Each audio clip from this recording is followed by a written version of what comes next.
जय श्री राधे। सभी कृष्ण भक्तों का बहुत बहुत स्वागत है मेरे ब्लॉग में।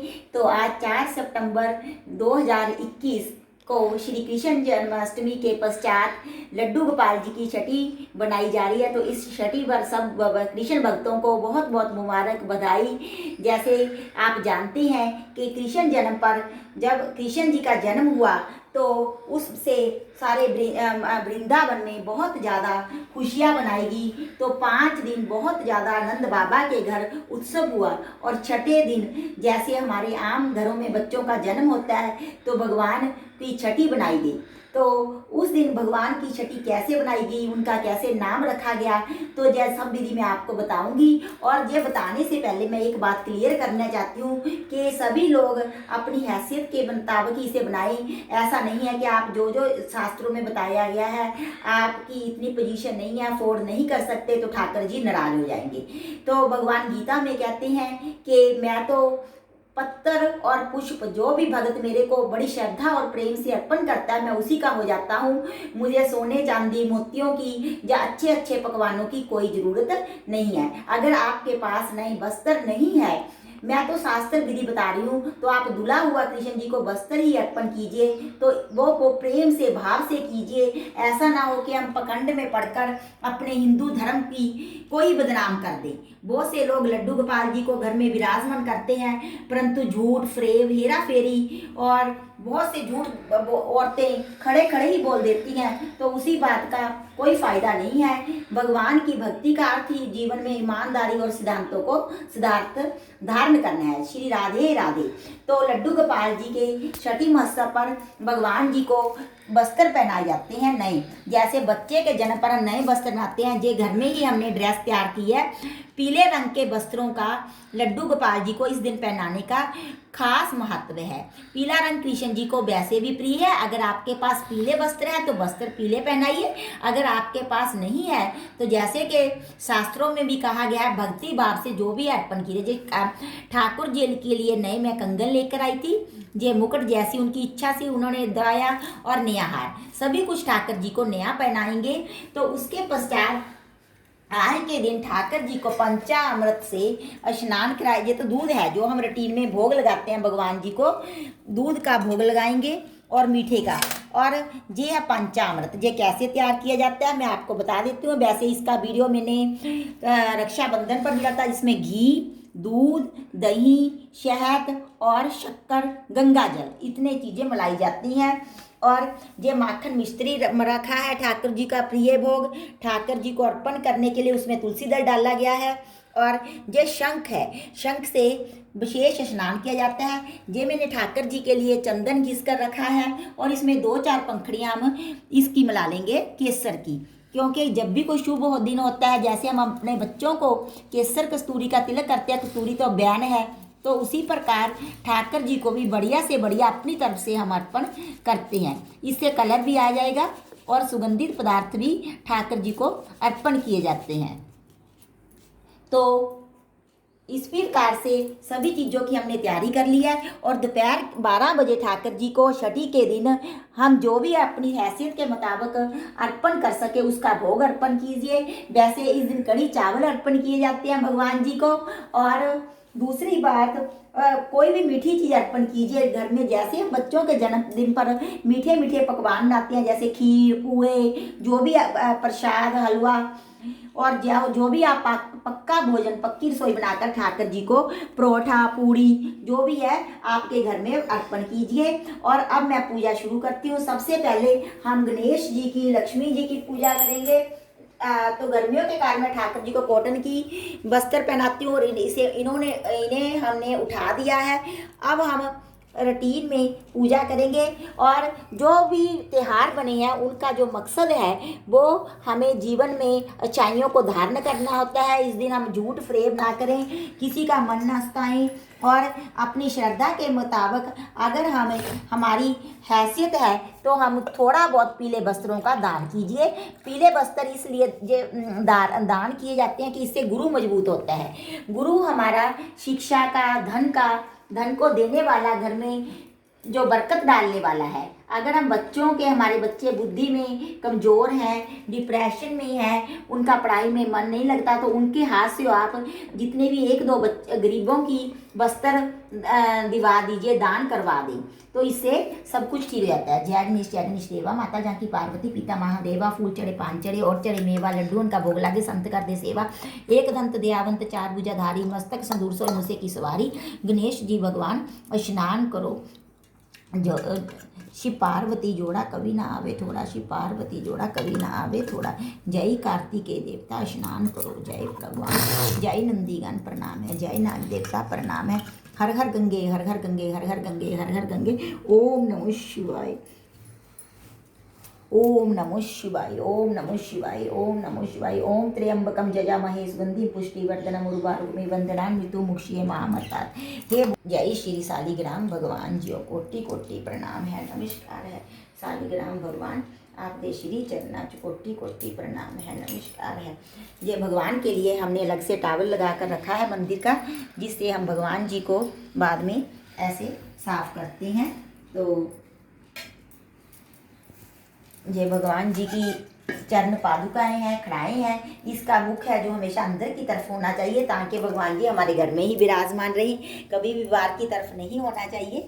तो अब हम वेद माता गायत्री जी को, जो कि मेरे गुरु जी की दीक्षा मंत्र है, ओम भूर्भुवः स्वः तत्सवितुर्वरेण्यं भर्गो देवस्य धीमहि धियो यो नः प्रचोदयात्, इन्हें स्नान करवाएंगे।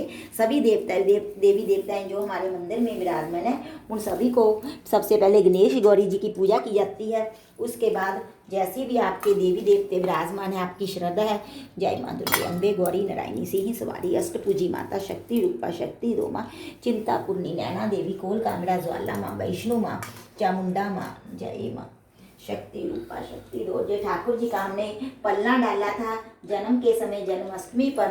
तो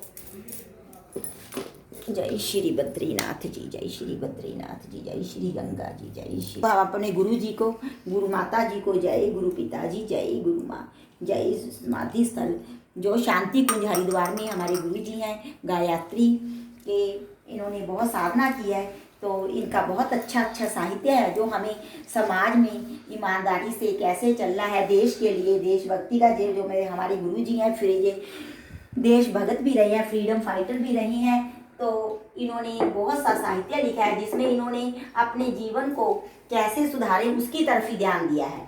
हमारा जो अध्यात्म है वो हमें जीवन को सही ढंग से चलाने के लिए ही प्रेरित करता है। तो हम अपने हिंदू धर्म को ढोंसला ना बनाए, पखंड ना बनाए कि ऐसा ही होना चाहिए, ऐसा नहीं होना चाहिए।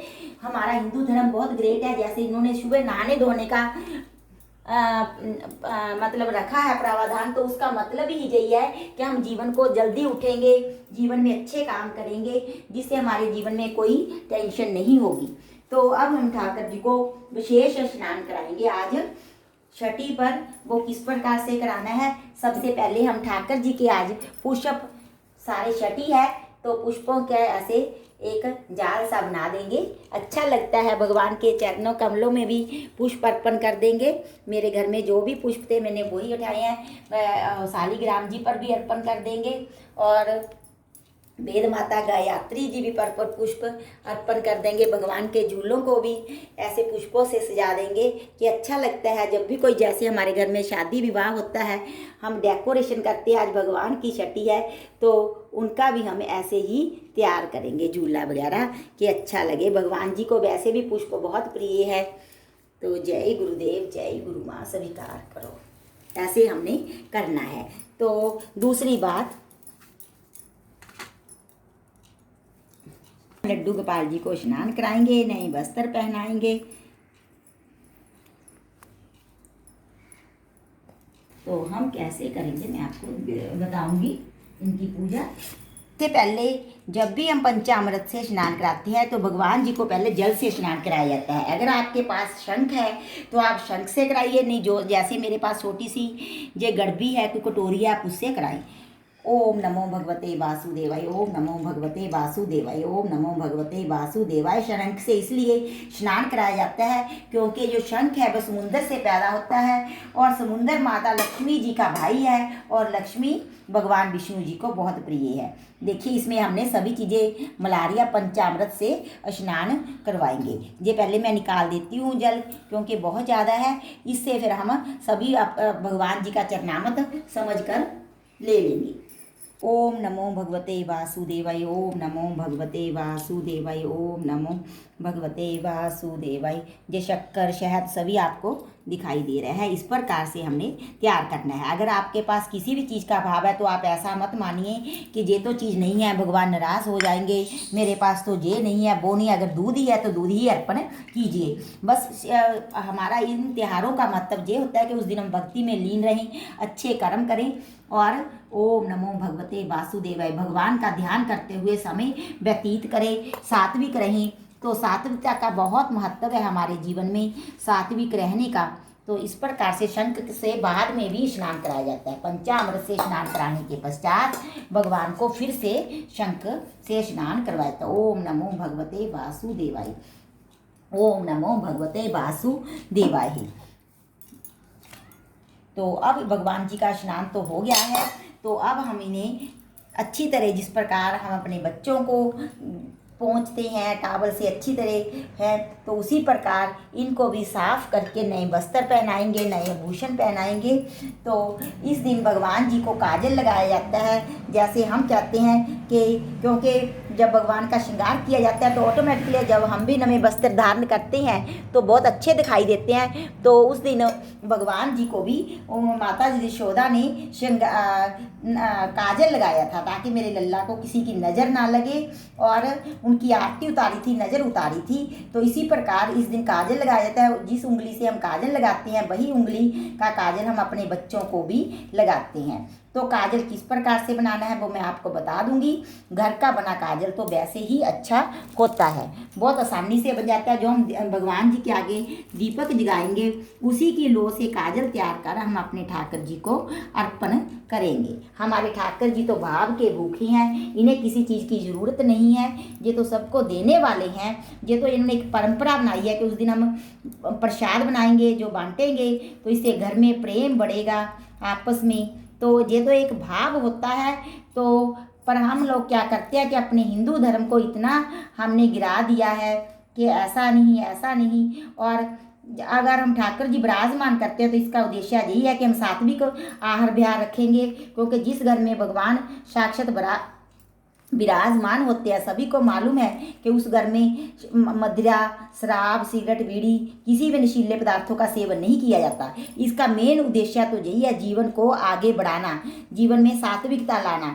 तो नहीं तो अगर हम इन चीज़ों को धारण नहीं करते तो ये सिर्फ पखंड बनकर रह जाता है। तो इन चीज़ों का कोई भी महत्व नहीं है। हमारे जीवन को सही दिशा प्रदान करने के लिए ही भगवान को अपने घर में विराजमान किया जाता है कि ताकि हम रिचार्ज हो सके। जो इनका उद्देश्य है, जीवन का गीता का सार है, जो उन्होंने ज्ञान दिया है, पल पल खुश रहना, ना भूत की ना भविष्य की चिंता करना और सिर्फ प्रेजेंट में ही जीना, जो गीता में इन्होंने दिया है, हमें बताया है। भगवान को अच्छा सा हार पहनाएंगे।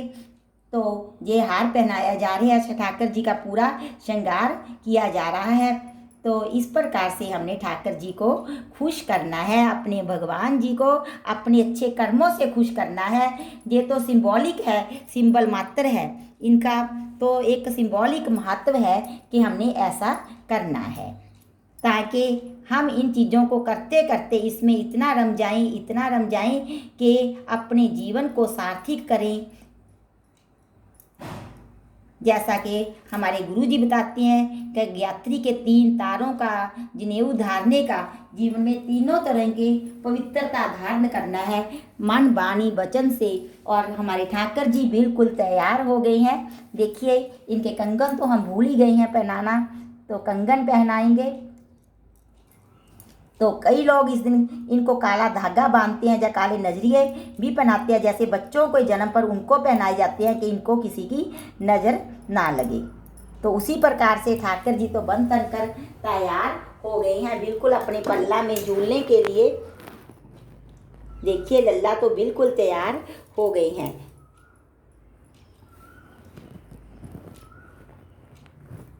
हम इनकी बांसुरी दे देंगे, इन्हें बहुत प्रिय है। अब इन्हें झूलने पल्ले में झुलाएंगे। तो झूलिए लल्ला। तो अब इनका इस दिन नामकरण किया जाता है।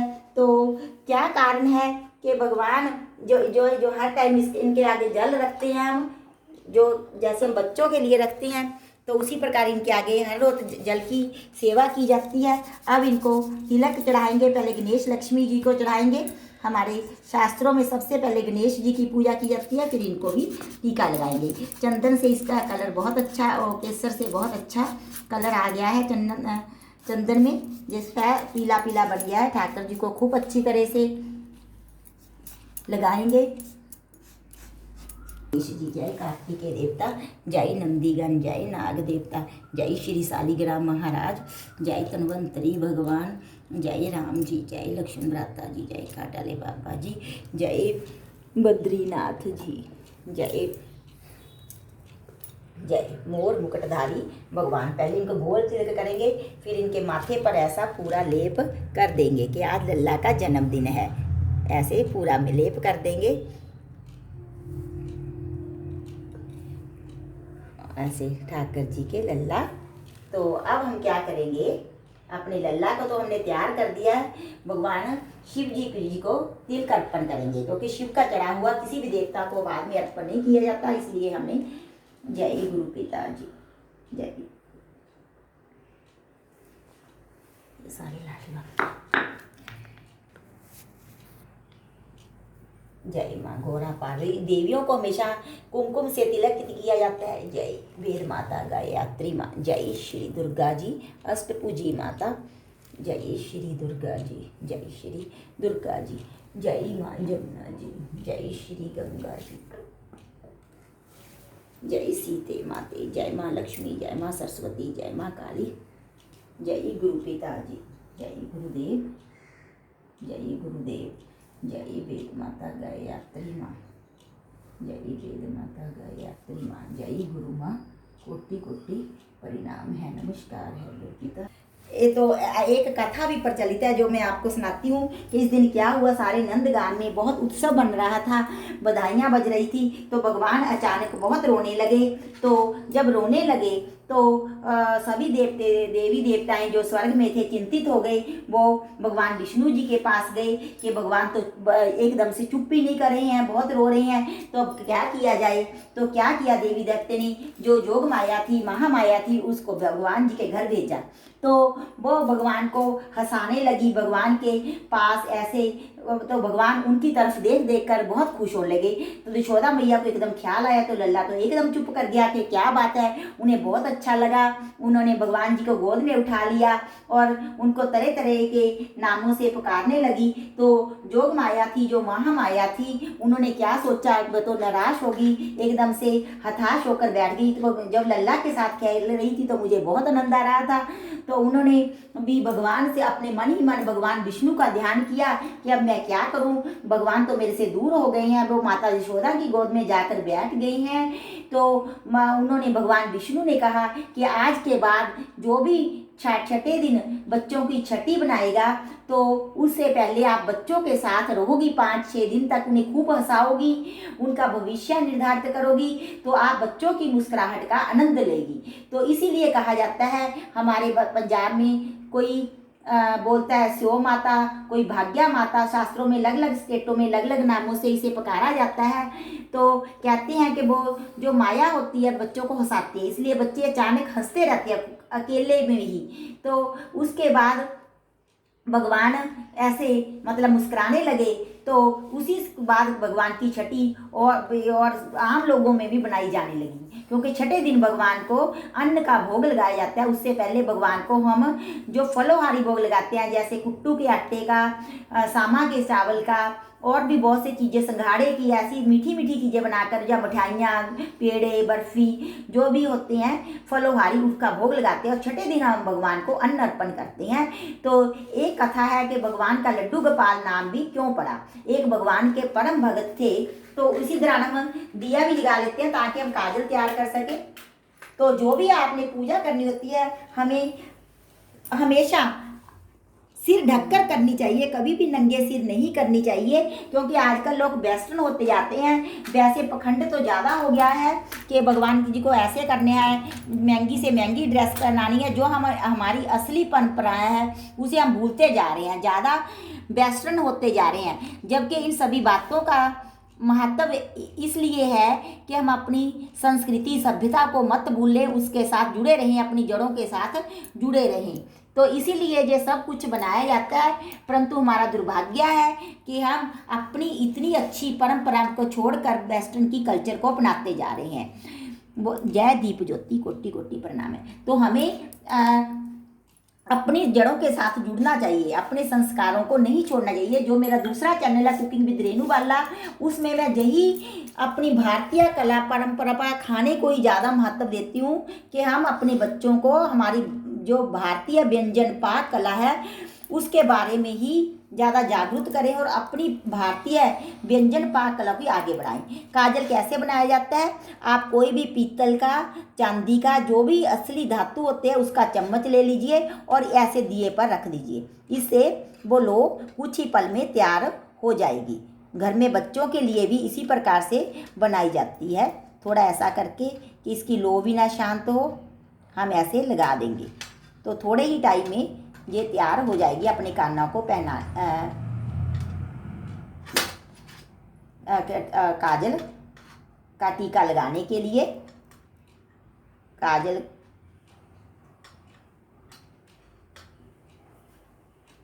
रख दिया। इससे हमारी बहुत बढ़िया लो तैयार हो जाएगी, काजल तैयार हो जाएगा। तो अब मैं बता रही थी कि भगवान का इस दिन नामकरण करते हैं। लड्डू गोपाल कैसे पड़ा। एक भगवान के परम प्रिय भगत थे, तो छठी माता की कथा भी और लड्डू गोपाल जी कथा भी हमारे छठी वाले दिन जरूर पढ़नी चाहिए हमें।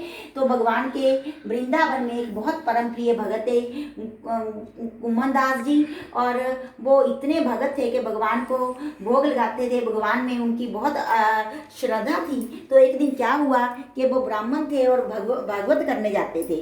उनको कहीं से बुलावा आया कि आप भगवत के लिए वृंदावन में भगवत कीजिए। तो उन्होंने सोचा कि मेरा तो रोज का रूटीन है भगवान की पूजा करने का। पहले तो उन्होंने इनकार कर दिया। जब भक्तों ने ज़्यादा दबाव डाला तो वो तैयार हो गए और भगवान की सेवा की, भोग की ड्यूटी अपने बेटे रघुनंदन जी को सौंप दी। तो वो छोटे थे जो उनके बेटे थे, तो उनको सौंप कर चले गए कि भगवान को भोग लगाना है। तो उन्होंने कभी देखा तो नहीं था, ऐसे दूर से ही देखा था कि मेरे पिताजी भोग लगाते हैं, ऐसे नहीं देखा था कि भगवान साक्षात आकर भोग लगाते हैं, कैसे होते हैं, कैसे लगाते हैं। तो रघुनंदन का जो कुमन दास जी का बेटा था, उसका ये विश्वास था कि भगवान जैसे देहिक रूप में आकर, बाल रूप में आकर भोग लगाते हैं। तो अपने पिता के जाने के पश्चात वो भोग लेकर बैठ गए, लगाने लगे। तो काफ़ी टाइम जब हो गया तो भोग तो वैसे ही पड़ा रहा थाली में, तो कोई आया ही नहीं। तो वो जोर जोर से रोने लगे कि मेरे पिताजी क्या बोलेंगे कि तेने भोग नहीं लगाया, क्योंकि भोग तो ऐसे ही पड़ा है। तो जब भगवान तो प्यार के, प्रेम के भूखी हैं, तो भगवान प्रगट हो गए बाल रूप में और उसके आगे थाली के आकर बाल रूप में आकर बैठ गए और सारा भगवान ने प्रसाद खा लिया। जब उसके ऐसा रोज का चलन बन गया, रघुनंदन उसके भगत के बेटे भोग लगाते, भगवान आते और भोग खा जाते। जब उसके पिताजी वापस आए रघुनंदन के, तो पूछने लगे कि क्या बेटा आपने भगवान जी की, लड्डू गोपाल जी की भगवान जी की अच्छी तरह सेवा की। तो उसने जवाब दिया कि हाँ पिताजी, मैं भोग लगाता था, वो तो रोज सारा ही खा जाते थे, मेरे लिए भी नहीं बचता था। तो उन्होंने कहा कि बच्चा झूठ बोल रहा है, चल आज मैं देखता हूँ। उन्होंने बड़े प्रेम से कुमन दास जी ने लड्डू तैयार की और भगवान के आगे थाली रख दी और अपने बेटे को बोला कि अब आप ही भोग लगाओ। जब बेटा भोग लगाने लगा तो आप दूर जाकर देखने लगे। अब बेटा टल्ली बजाए, मंत्र पढ़े, जो पिता को सुनता था कि आओ भगवान भोग लगाओ, तो भगवान तो आ गए। वो तो सच्चे हृदय से भोग लगाता था। दैहिक रूप में आकर बाल रूप धारण करके उसके थाली के आगे बैठ गए और सारे ही लड्डू खा गए। तो रघुनंदन और जो कुंभदास से दौड़े दौड़े आई कि मैं तो इतने टाइम से भोग लगाता था, मेरे आगे तो प्रकट नहीं हुए थे, ये तो आगे के मैं दर्शन कर लूं। और जब भगवान ने देखा कि वो दौड़े दौड़े आ रहे हैं, तो भगवान का एक हाथ में लड्डू था, एक मुंह में था। तो जो लड्डू था वो हाथ में ही स्थित हो गया, वो हिला नहीं। तो उस दिन से रघुनंदन ने कुंभदास जी ने दूर से ही पुकारा कि हे लड्डू चोर, लड्डू वाले भगवान, लड्डू खाने वाले। तो उस दिन से भगवान का लड्डू गोपाल नाम पड़ गया। वो तो पहले गोपाल कहते थे, गोपाल आओ भोग लगाओ। तो इस दिन भगवान जी का नाम भी करना चाहिए। आपको जैसा भी आपको पुत्र भाव से पूजना है तो पुत्र रूप से पुकारिए, हे मेरे केशव, हे मेरे गोपाल, हे मेरे कान्हा, हे मेरे नंदलाल। भगवान के बहुत से नाम हैं, माधव, केशव, मुरली मनोहर है, राधा रमन, गोपी के साथ रास रचाने वाले कन्हैया, कृष्ण। एक अपना नाम रख दीजिए इस दिन, भगवान की छठी के दिन। जैसे हम अपने बच्चों का रखते तो उसी नाम से भगवान को पुकारा कीजिए। जब भी आपको भगवान की जरूरत पड़े तो भगवान दौड़े दौड़े आएंगे। तो ये भगवान, मैंने भी जो आपका इतने भाव से पूजा किया, मेरी भी स्वीकार करना। तो अब हम भगवान जी को तुलसी दल अर्पण करेंगे। ओम तुलसी दल विश्वामी भगवते श्री नारायण नमः। हे भगवान, मेरा तुलसी दल स्वीकार करो। जो भी मेरे पास तिल पुल बेटा था आपने दिया है, उसमें से ही मैंने आपको अर्पण किया है। मेरा इस संसार में कुछ भी नहीं है। अब भगवान के लिए थोड़ा काजल भी तैयार हो गया है, तो मैं ये काजल भगवान जी को अर्पण करूंगी। ज़्यादा तो नहीं तैयार हुआ है, परंतु भगवान जी के लिए काफ़ी है। थोड़ा ठंडा हो जाए चम्मच, तो अब भगवान जी को हम काजल लगाएंगे। नहीं, थोड़ा और कर लेते हैं तैयार, चम्मच भी गर्म है, तो बाद में हम काजल अर्पण कर देंगे। तो थोड़ा और तैयार कर लेते हैं, बच्चों के काम भी आ जाएगा। घर में सभी इस दिन काजल का करेंगे तिलक। तो इस प्रकार से हमने पूजा करनी है, फिर हम भोग लगाएंगे। तो मैं भोग आपको बता दूंगी कि कैसे लगाना है। जो हमने ऐसे करके काजल तैयार किया था, ऐसे मैंने रखा था, तो ये तैयार हो गया है। अगर आपने ज़्यादा काजल तैयार किया तो आप किसी लोहे की, टीन की, चांदी की डिब्बिया में इसे निकाल कर रख लें। और जितनी मात्रा में है उसमें ज़्यादा नहीं डालना। अगर तो आपने घी से तैयार किया, घी के तीपर, तो घी का 1-2 ड्रॉप सिर्फ, नहीं तो ज़्यादा लूज हो जाएगा, वो आंखों में फैलेगा और लगेगा भी। अगर तेल में तैयार किया तो तेल की 2-4 ड्रॉप्स अपनी उस काजल की मात्रा के अनुसार उसमें मिक्स कर दे तो काजल तैयार हो जाता है। अब हम भगवान जी को इस उंगल से काजल लगाएंगे और उसी उंगल से हम सभी परिवार वाले भी लगाएंगे। तो क्योंकि कहा जाता है कि जब भगवान जी का श्रृंगार किया गया छठी पर, नए वस्त्र नए भूषण पहनाए गए, तो कहीं उनको नज़र ना लग जाए, तो ऐसे इनको काजल अर्पण करेंगे। तो अब माता दशोदा ने कि इनको नज़र ना लगे, इनके कान के पीछे लगाया, जैसे हम अपने बच्चों को लगाते हैं, इनके पाँव की तली के नीचे लगाया कि भगवान जी को नज़र ना लगे। तो उसी प्रकार जिस प्रकार हम बच्चों का करते हैं छठी नामकरण, भगवान कृष्ण जी का भी उसी प्रकार से छठी बनाई गई। तो इस प्रकार से हम अपनी आंखों में लगा लेंगे। जो बचा हुआ है भगवान जी का बहुत नसीब से मिलता है। तो इस दिन मोर पंख को, भगवान को मोर का मुकुट पहनाया गया। मेरा मोर मुकुट छोटा है, अगर तो उसमें लग सके तो उसमें लगा दीजिए, नहीं भगवान जी के पास एक रख दीजिए। जो मोर है वो पॉजिटिव एनर्जी का घातक है, सिंबल है। तो उसी प्रकार मोर का मुकुट, इसलिए मोर की कोई भी पंख वगैरह रखा जाता है कि पॉजिटिव एनर्जी का वास हो। तो भगवान जी तैयार हो गए हैं। तो अब हम इन्हें दर्पण दिखाएंगे कि भगवान जी देखिए दर्पण में अपना मुखड़ा, जिस प्रकार से हम देखते हैं तो भगवान जी अपना दर्पण में मुखड़ा देखेंगे। तो अब इसके पश्चात आरती की जाती है और फिर भगवान जी को जो भी नैवेद्य भोग आपने आज जो रूटीन में लगाते हैं, माखन मिश्री का, दूध का, वो लगाएंगे और 12 बजे भगवान को छठी के विशेष पकवान बनाकर अर्पण करेंगे। तो जो भी आरती आप करते हैं, ओम जय जगदीश हरे, आरती कुंज बिहारी की, वो आरती आप कीजिए। मैं आज ओम जय जगदीश की करूँगी, कभी कोई कर लेते हैं हम लोग, कभी कोई। तो भगवान के प्रति श्रद्धा भाव को प्रकट करना होता है आरती का मतलब। तो इससे भगवान जी की नज़र भी उतारेंगे और आरती भी करेंगे। ओम जय जगदीश हरे, स्वामी जय दीनानाथ हरे, भक्त जनों के संकट दास जनों के, अब गुण बंदरी वाले दूर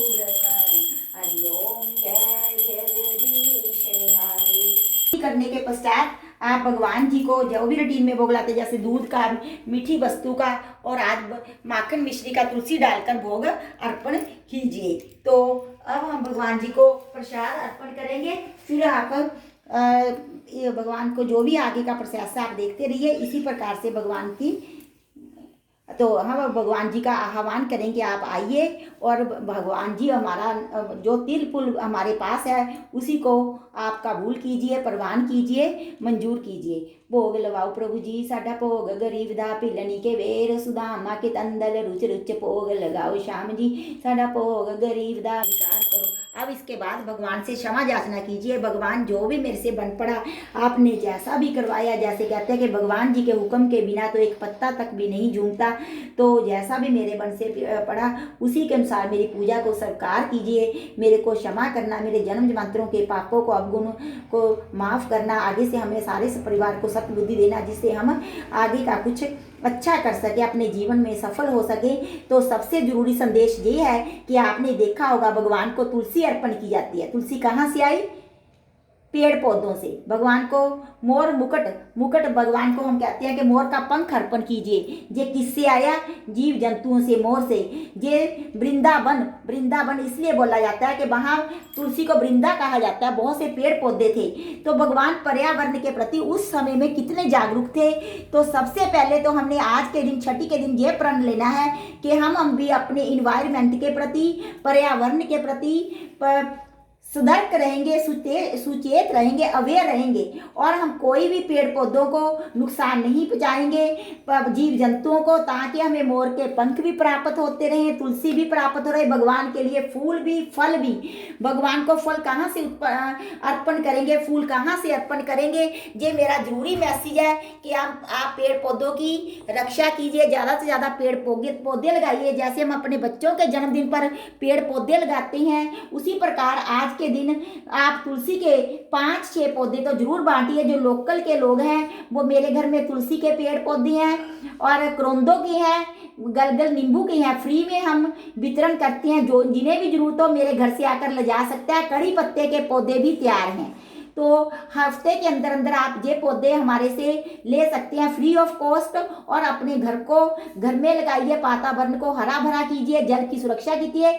जो मेरा दूसरा चैनल है कुकिंग विद रेनू वाला, उसमें भी मैं यही मैसेज देती हूँ कि आप लेडीज पानी की बचत कीजिए। हमारी धरती पर पानी बहुत कम होता जा रहा है, पर्यावरण को सुरक्षित कीजिए। बहुत बहुत धन्यवाद। उसके पश्चात 12 बजे जो भगवान को छठी का भोग लगेगा, वो किस प्रकार अर्पण करना है भगवान, मैं आपको सभी विधि बताऊंगी। ज़्यादा से ज़्यादा मेरे चैनल को शेयर कीजिए, लाइक कीजिए, ताकि ज़्यादा से ज़्यादा लोगों में मेरा ये मैसेज पर्यावरण के प्रति फैल सके, हमारे हिंदू धर्म का प्रचलन बढ़ सके और विश्व में शांति का संदेश पहुँच सके। राधे राधे, जय श्री राधे। तीन भगवान जी को ऐसा माना जाता है कि हमारे घर में साक्षात विराजमान हो जाते हैं, और अपने जीवन रूपी जीवन की चाबी भी और अपने घर की चाबियां भी उस दिन भगवान को अर्पण की जाती है कि अब से आप हमारे घर के मालिक हुए, जैसा आप इसे चलाना चाहे चलाइए। मेरा तो पूरा समर्पण है, मैं तो पूरी तरह आपके अर्पण हूँ, सरेंडर हूँ। हे भगवान, मेरे घर में जैसा आपको अच्छा लगे उसी प्रकार इसे चलाइए। आज से मेरे घर की बागडोर भी, चाबियाँ भी और मेरे जीवन की चाबी भी आप ही संभालिए, इसे सही दिशा में ले जाइए। ये ठाकुर जी महाराज मेरी आपके चरणों में विनती है। इसी प्रकार भगवान को अपना पूरा जीवन रूपी चाबी भी अर्पण कीजिए। जय श्री राधे राधे।